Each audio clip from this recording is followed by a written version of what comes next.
In this movie, you will learn why the sun and the moon both live in the sky.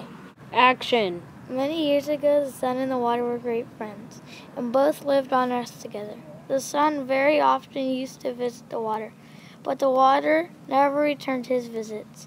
At last, the sun asked the water why it was that he never came to see him in his house.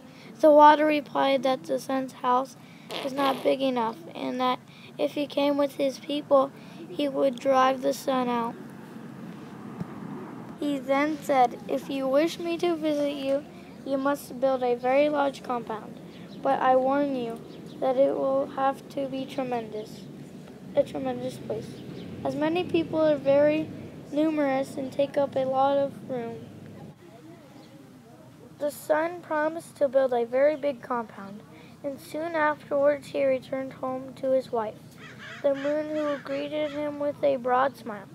When he opened the door, the sun told the moon what he had promised the water, and the next day commenced building a huge compound in which to entertain his friend. Go. When it was completed, he asked the water to come and visit him the next day.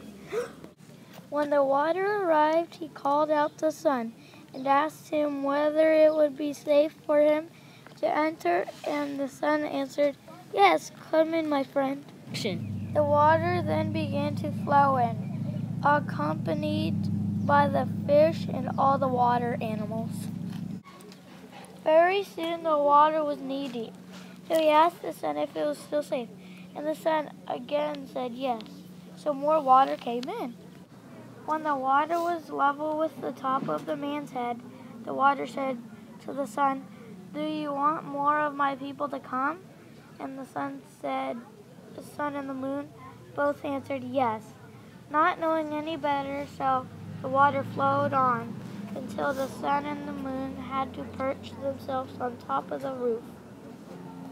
Again the water addressed the sun, but receiving the same answer, and more of his people rushing in, the water very soon overflowed the top of the roof, and then the sun and the moon were forced to go up into the sky, where they have remained ever since.